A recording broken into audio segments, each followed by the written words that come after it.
Halo semuanya, perkenalkan nama saya Wiwi Sulastri, mahasiswa dari Program Studi Pendidikan Guru Sekolah Dasar dengan NIM 2205116164. Pada kesempatan kali ini, saya akan membahas mengenai soal objektif dan subjektif. Langsung saja kita mulai. Yang pertama ada soal objektif. Itu soal benar atau salah. Soal benar atau salah adalah soal yang hanya memberikan dua pilihan jawaban, yaitu benar atau salah. Soal jenis ini digunakan untuk menguji pemahaman siswa tentang fakta atau konsep yang sederhana.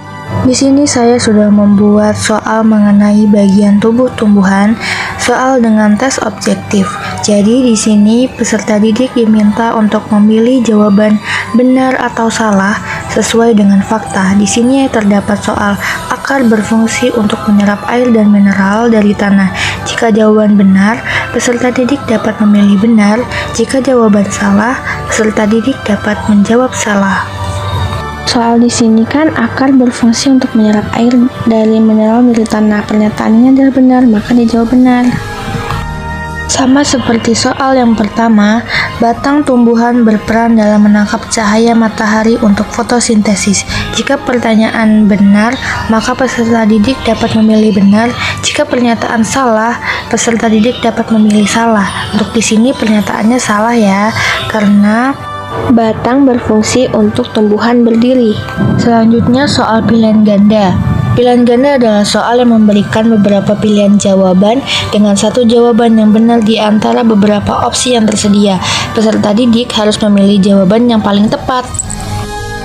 Soal yang saya buat ini masih mengenai bagian tubuh tumbuhan. Jadi peserta didik diminta untuk memilih jawaban yang paling tepat. Soal pertama, fungsi utama dari akar pada tumbuhan adalah. Jadi peserta didik diminta untuk memilih pernyataan yang paling benar di antara beberapa opsi yang ada.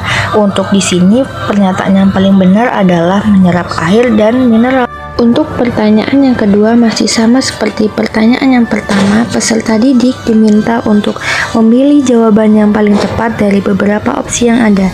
Pertanyaannya, apa fungsi daun pada tumbuhan? Fungsinya menghasilkan makanan melalui fotosintesis. Tujuan dibuatnya soal pilihan ganda ini untuk menguji kemampuan peserta didik dalam memilih jawaban yang benar dari berbagai pilihan yang tersedia. Selanjutnya soal menjodohkan. Soal menjodohkan meminta peserta didik untuk mencocokkan dua kolom. Biasanya ada suatu konsep dengan deskripsinya atau suatu objek dengan fungsinya. Soal ini menguji kemampuan asosiasi siswa antara dua jenis informasi.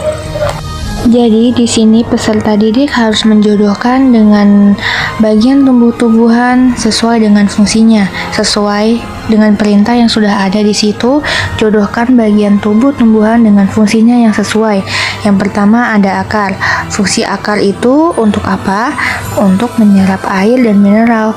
Jadi peserta didik diminta untuk menjodohkan bagian tubuh tumbuhan sesuai dengan fungsinya. Untuk yang kedua, bagian batang. Peserta didik dapat memilih apa sih fungsi batang, lalu dipilih, dijodohkan dengan yang sesuai.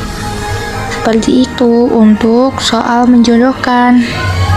Tujuan dari dibuatnya soal menjodohkan ini adalah untuk mengukur pemahaman peserta didik dalam mencocokkan konsep-konsep yang saling terkait. Selanjutnya ada soal subjektif. Yang pertama ada soal isian singkat atau saling melengkapi. Soal isian singkat meminta peserta didik untuk mengisi bagian kosong dari kalimat yang belum lengkap. Soal ini memerlukan jawaban singkat yang paling tepat. Sesuai dengan perintah yang ada, istilah titik-titik di bawah ini dengan jawaban yang tepat. Tadi kan akar berfungsi untuk titik-titik, air, dan mineral dari tanah. Harus diisi, di titik-titik itu diisi dengan menyerap air. Yang kedua, bagian tubuh tumbuhan yang menghasilkan makanan melalui proses fotosintesis adalah daun. Jadi titik-titik yang kosong tadi harus diisi dengan jawaban yang paling tepat dan singkat. Selanjutnya, titik-titik adalah bagian tumbuhan yang membantu tumbuhan berdiri tegak dan mengangkut air dari akar ke daun. Jadi diisi bagian tumbuhan apa yang membantu tumbuhan berdiri tegak. Jadi yang membantu tumbuhan untuk berdiri tegak kan batang, diisi batang. Tujuan dari dibuatnya soal isian singkat atau saling melengkapi adalah untuk menguji pemahaman peserta didik tentang konsep spesifik atau tertentu yang sederhana. Soal subjektif yang kedua adalah soal uraian terbatas. Soal uraian terbatas mengharuskan peserta didik menjawab pertanyaan dalam bentuk kalimat yang lebih panjang dari isian singkat, tetapi dengan jawaban yang relatif singkat dan langsung. Jawaban biasanya berupa penjelasan singkat yang tidak terlalu mendalam. Untuk soal uraian terbatas ini, minta peserta didik untuk menjawab sedikit lebih mendalam dari jawaban soal isian singkat tadi. Untuk di sini tetap ada pengertiannya, namun semampunya peserta didik. Untuk contoh soal yang saya buat adalah jelaskan fungsi utama dari akar pada tumbuhan. Minta peserta didik jawab dengan pengetahuan mereka, yaitu fungsi utama dari akar pada tumbuhan adalah untuk menyerap air dan mineral dari tanah serta membantu menancapkan tumbuhan pada tanah. Tujuan dibuatnya soal uraian terbatas ini untuk mengukur kemampuan peserta didik dalam memberikan penjelasan singkat tentang suatu konsep. Selanjutnya, soal uraian objektif. Minta peserta didik memberikan jawaban yang bersifat faktual dan jelas berdasarkan konsep atau teori yang telah dipelajari. Jawaban cenderung lebih mendalam daripada soal uraian terbatas, namun tetap berdasarkan fakta yang jelas. Selanjutnya, soal uraian objektif.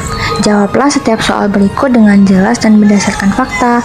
Untuk contoh soal yang saya buat adalah apa yang dimaksud dengan proses fotosintesis dan di mana proses ini terjadi. Minta peserta didik untuk menjawab berdasarkan fakta dan dengan jelas. Jawaban untuk apa yang dimaksud dengan proses fotosintesis dan di mana proses ini terjadi adalah proses di mana daun tumbuhan mengubah cahaya matahari, air, dan karbon dioksida menjadi oksigen dan makanan. Proses ini terjadi di dalam klorofis yang ada di daun. Fungsi dari dibuatnya soal uraian objektif adalah untuk mengukur kemampuan peserta didik dalam menjelaskan konsep secara lebih rinci dan faktual. Dan yang terakhir adalah soal uraian terstruktur. Soal uraian terstruktur mengharuskan peserta didik memberikan jawaban yang lebih panjang dan mendalam dengan penjelasan yang lebih runtun dan terstruktur. Soal ini menuntut peserta didik untuk menjelaskan proses atau hubungan antar konsep dengan baik. Di sini saya sudah membuat soal uraian terstruktur. Jawablah setiap soal berikut dengan penjelasan yang terstruktur dan lengkap. Jadi soal uraian terstruktur ini adalah soal yang diminta jawabannya lebih panjang dan beruntun dibandingkan soal-soal sebelumnya. Soal yang saya buat adalah deskripsikan siklus hidup tumbuhan dimulai dari biji hingga tumbuhan dewasa yang menghasilkan biji baru. Minta peserta didik untuk memberikan jawaban yang lebih panjang dan mendalam. Tujuan dari dibuatnya soal uraian terstruktur ini adalah untuk menguji kemampuan analitis peserta didik dalam memberikan jawaban yang kooperatif dan logis. Kesimpulan dari video ini menekankan pentingnya variasi dalam menyusun soal evaluasi melalui soal-soal objektif seperti benar atau salah, pilihan ganda, dan menjodohkan. Saya dapat mengukur pemahaman faktual dan pengetahuan dasar peserta didik mengenai materi yang diajarkan. Soal-soal subjektif baik yang berbentuk isian singkat, uraian terbatas, maupun uraian terstruktur, memberikan kesempatan bagi peserta didik untuk menunjukkan pemahaman yang lebih mendalam serta kemampuan analitis dan penjelasan mereka terhadap materi yang telah dipelajari. Dengan menyusun soal yang bervariasi, tidak hanya aspek kognitif yang diuji, tetapi juga keterampilan berpikir kritis, logika, dan kemampuan peserta didik dalam mengaitkan konsep-konsep yang lebih kompleks.